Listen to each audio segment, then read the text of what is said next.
اللہ بن کبیرہ تاریخ گواہ ہے، شربت کا پیالہ پی لیا لیکن شربت کا ذرہ برابر بھی کمی نہیں آئی۔ ارے کمی کیسے آ سکتی تھی؟ وہ کوئی دنیا دار کا شربت نہیں تھا، بلکہ وہ پروردگار نے اپنے محبوب کی پالنا کے لیے بھیجا تھا۔ وہ کوئی عام شربت نہیں تھا۔ ایک کام نہ کیا، اگر ساری کائنات کی عورتیں مل کر، سارے جہان کی عورتیں مل کر اس شربت کے پیالے کو پی لیتی، تب بھی شربت کے اندر ذرہ برابر کمی نہیں آتی۔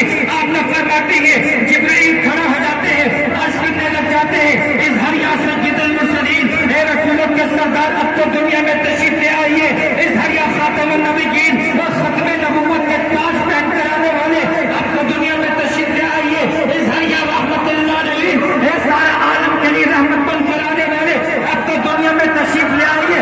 ابھی آقا مکہ میں جلوہ کر رہے ہوئے، ابھی آقا دنیا میں تشریف نہیں لائے، فرشتے خوشیاں منا رہے ہیں، اظہار یا محمد بن عبداللہ، اے محمد بن عبداللہ اب تو دنیا میں تشریف لے آئیے۔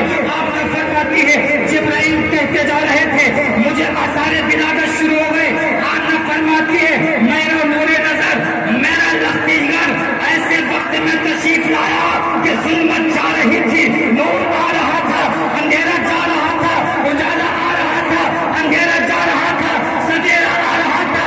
آمنہ فرماتی ہے میرے لخت جگر صبح صادق کے وقت میں اس جہان میں تشریف لے آیا۔ اب عقل نے سوال کیا اے اللہ کے رسول آپ مکمل رات کے اندھیرے میں تشریف کیوں نہیں لائے؟ عقل نے سوال کیا اے اللہ کے رسول آپ مکمل دن کے اجالے میں تشریف لے کر کیوں نہیں آئے؟